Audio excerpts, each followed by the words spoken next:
Hey friends, today we're gonna make some classic homemade brownies. Super simple recipe made all in one bowl and tastes so much better than the box mix.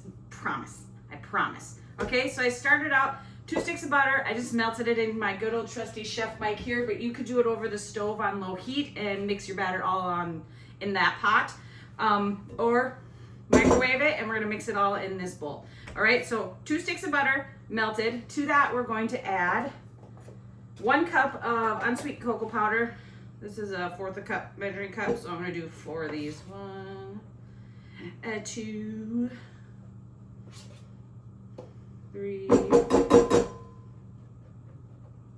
on, cocoa powder. 4. All right, and then you're gonna add a teaspoon of instant coffee. Your brownies are not gonna taste like coffee, but the coffee is going to enhance the chocolate flavor, and it's going to make them taste so much better. Okay, we're going to whisk this really well till all the chocolates and butter is combined and not lumpy. Whisk, whisk, whisk. All right. I talk to my food. It's a habit. I'm in the kitchen a lot, and I'm in the kitchen a lot alone. So other than the dogs, all I have to talk to is my food. Okay, that looks really, really good. Hope you can see this. It's really smooth, really shiny. All right, okay, to that, we're going to add 2 cups of sugar, all right? And in my little island here, I have all my sugar and flours. So it's really easy to make a recipe when you have all of your ingredients in place, ready to go, as they call a mise en place. 2 cups of sugar. It just helps. You won't forget an ingredient then if you have them all ready to go. Okay, so add the 2 cups of sugar now. This is going to kind of cool down the butter a little bit, so when we add the eggs, we don't like accidentally cook them or anything. So let's get the sugar mixed in.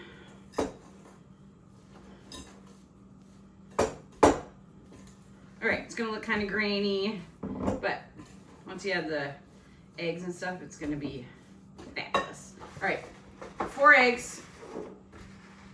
All the good chefs will tell you to crack it in a separate bowl, but I'm lazy and I don't want to dirty another dish. So, 1 egg.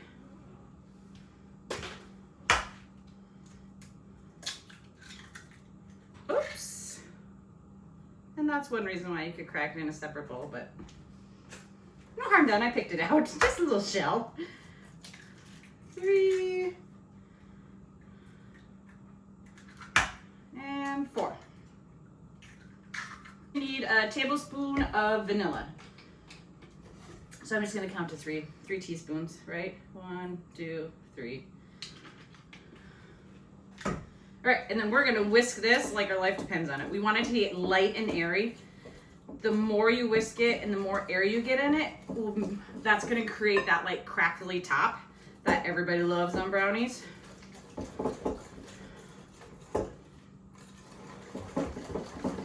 Okay, you can kind of see now how it's getting airy and fluffy. It's gonna get a lot more fluffy and it's gonna turn a little lighter in color. When you get to that stage, you've done a good job. We're going to add 1 cup of flour. All right, I'm gonna teach you guys how to measure flour. We're gonna go in here and we're going to fluff this. I just fluffed it actually because I refilled my container, but we're gonna fluff it again so I can show you. It's not hard. You could actually take a whisk too and just go inside here and just fluff your flour up. But you don't want to measure packed flour, because then you'll add too much flour to your recipe and then that just throws off the whole texture or whatever you're making. So, and then fluff it, and then I just go in with a scoop and level. You could spoon it in with like this, your little thing, and then level it off, but either way it's fine. Okay, 1 cup of flour, 1/2 teaspoon of salt. You guys see me cheating looking at my recipe? Yeah, I don't have them memorized. There's too many. I have way too many. recipes to have them all memorized. Okay, now we're just gonna fold this in. Okay. We are almost there. I'm gonna add in the chocolate chips now. Half cup of chocolate chips. I'm just doing semi-sweet. You could do, that's kind of low.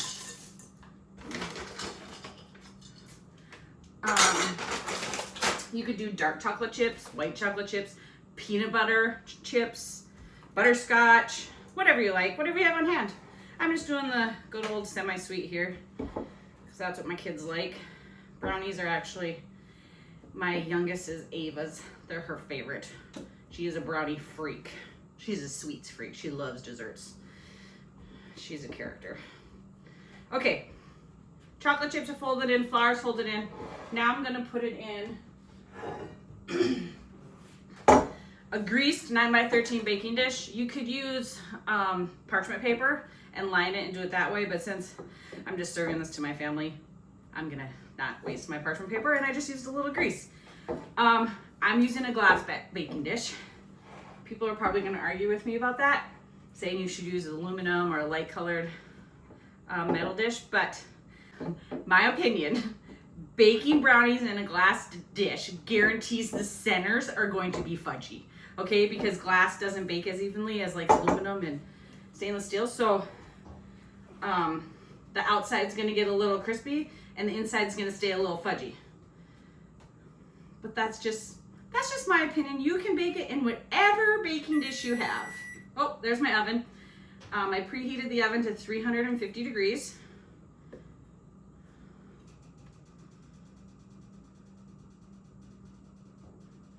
And I get every last drop that I possibly can get out of the bowl. Have you guys ever watched I love Food Network, okay?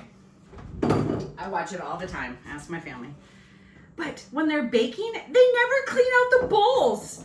Drives me bonkers. It's one of my grandma's biggest pet peeves too. Every time we'd watch a show, she'd make a comment. Oh my God, look at all the batter that's still in the bowl. It's like, I get you're recording a video, or filming an episode, whatever they call it. But all that food batter left, what a waste.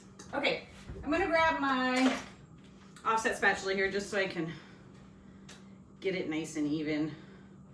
I mean, you could finish with the spatula. This is just what I like to do. Okay. And then to make them extra pretty on top, I'm just gonna sprinkle a little extra chocolate chips on top.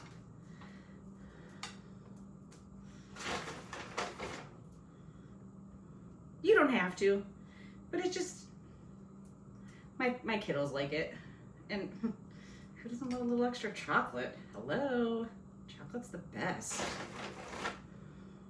There. All right, so we're gonna stick these in the oven. Let's see, my recipe says 25 to 30 minutes. So if you bake it along the 25 mark, it's gonna be more fudgy. If you bake it towards the 30-minute mark, it's gonna be a little bit more fully cooked, not as fudgy. Not dense or anything, they'll still be soft and chewy, but they won't be as fudgy. So I'm gonna stick these in the oven, 25 minutes. And then I'll show you what they're like when they're finished. You can see like my pan's still hot. Look, the outside of the brownies are nice and crisp. You can kind of hear it. They're still soft. And the inside, it still has like a little wet and glossy look, but not a lot. Like not where you can see where it's completely raw. If you want, you can always take a toothpick, insert it in the center. And look, it has just a little bit of fudge on it. And that's what you want for fudgy brownies. If you want them more baked, go ahead and pop them in the oven for another 2 or 3 minutes. And they'll be a little bit more baked, but we want them fudgy here. So I'm gonna let these cool and then we'll slice them up and give them a try. We're going to slice them up. I'm gonna show you how to slice. You can use one of two things. You can use a plastic knife like this. It tends to work well with fudgy brownies so it doesn't stick as much. Or just a simple utility paring knife like this. I tend to use this most of the time. But when you're cutting the brownies, you don't want to cut in a sawing motion. Like you don't want to cut like this and you don't want to cut like this, because what you're going to do is break all the edges of the brownies. You just want to do one smooth cut.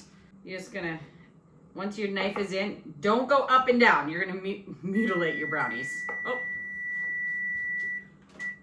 All right, that's my timer. I'm making bread. You're just gonna do one smooth cut across like this. Oh, see what happens when you pull up?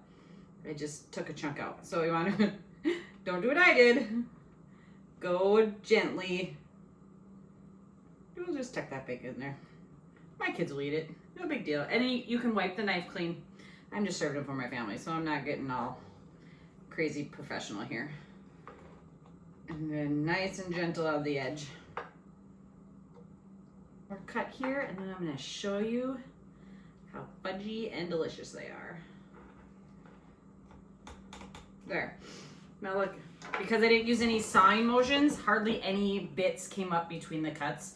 So that's why I'm going to do one nice smooth cut. Okay, I'm going to take like a center one here so you can kind of see how I mean by, look at that. It's just fudgy but cooked. So they're safe to eat. And then the edge has like a nice little crisp. These are my favorite. The edge pieces are my favorite. The inside pieces are the kids' favorite. So, but there we go. So delicious, so chocolatey. For this recipe and more, visit heathershomemade kitchen.com.